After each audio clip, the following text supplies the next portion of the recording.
是不？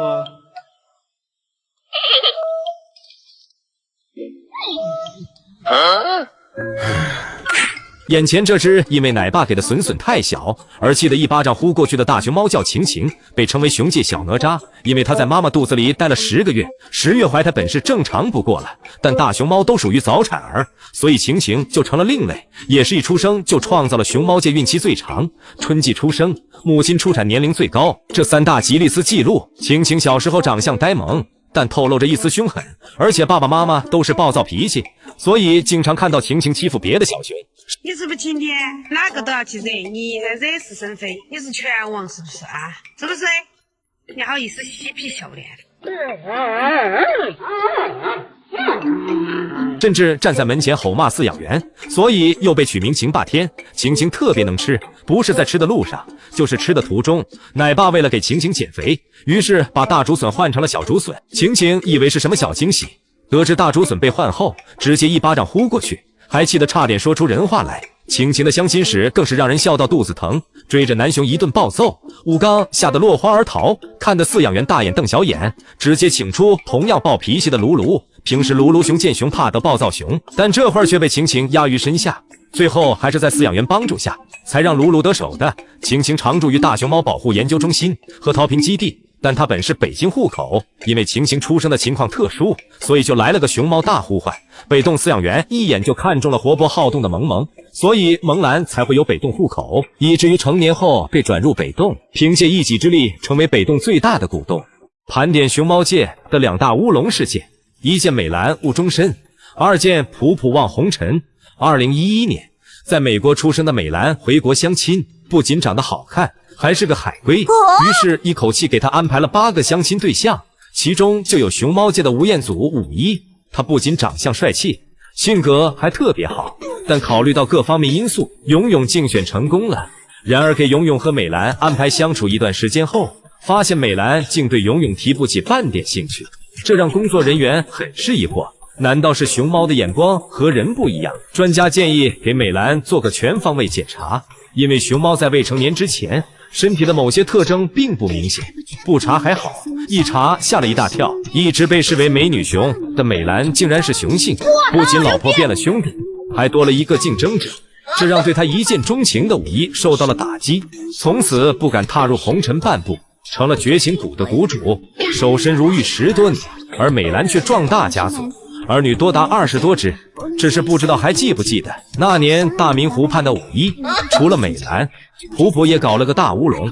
在普普4岁那年，基地准备给他安排相亲，美女熊当然不愁没对象，就连金虎都拜倒在他的16群下。当金虎得知心爱熊要转来沈阳动物园时，金虎那叫一个激动。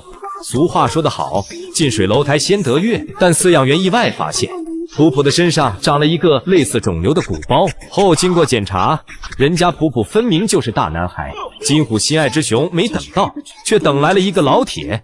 因为这2件乌龙事件直接惊动了新华社，让各地的动物园赶紧排查自家的熊猫，就为了辨别熊猫的雌雄，真是笑不活了。飞云向云端，金虎叫保安，最近飞云又火爆出圈。向云端，山那边。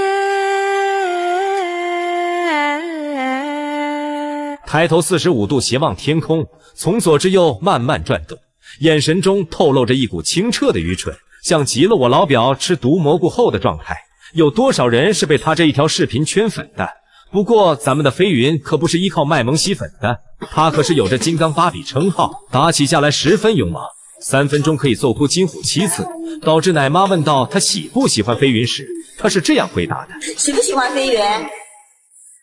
而奶妈又问他喜不喜欢妙音时，他就立马来劲了，说喜欢妙音。当飞云知道这件事后，当着金虎的面胖揍妙音，金虎只能眼睁睁看着，想英雄救美奈何没有机会。到金虎独自面对飞云时，就因为一不小心碰到了飞云的脚，结果被飞云追着揍。如果可以说话，他绝对会叫保安。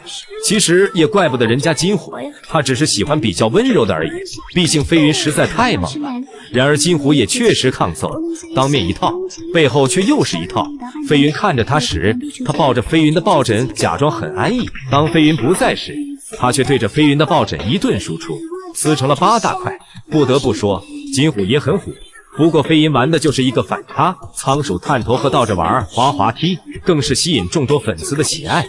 早期的他抬高腿扭动身子，如同瑜伽配芭蕾一样，让无数粉丝尖叫，更是作为表情包疯狂转发，热度一点都不输西直门3太子萌兰以及顶流女明星花花。子庆，你害不害羞啊？还吃奶？万万没想到，熊猫界也有断奶困难户。眼前这只躺在妈妈怀里，但体型比妈妈还大的大熊猫叫国庆，如今的它已经3岁半了，相当于人类12岁左右。放眼整个熊猫圈，也只有福宝能与之匹敌，但福宝2岁半就被强制断奶了，而国庆却能喝到3岁半，妥妥的妈宝女一枚。其实这也怨不得她，野生大熊猫都是等母熊再次发情后，自然给宝宝断奶，而人工圈养的大熊猫一般都会在1岁多左右强制断奶。但由于长隆熊猫基地的机制不一样，它是比较遵循自然规律的。国庆又是妈妈眉清高龄的产子，所以发情周期长，导致3岁半的国庆才开始断奶。为了让国庆成功断奶，奶爸奶妈们想尽了一切办法，疯狂给国庆加餐。然而与妈妈分开后，国庆居然哭了整整5个晚上，最后还给国庆举办了断奶成功仪式。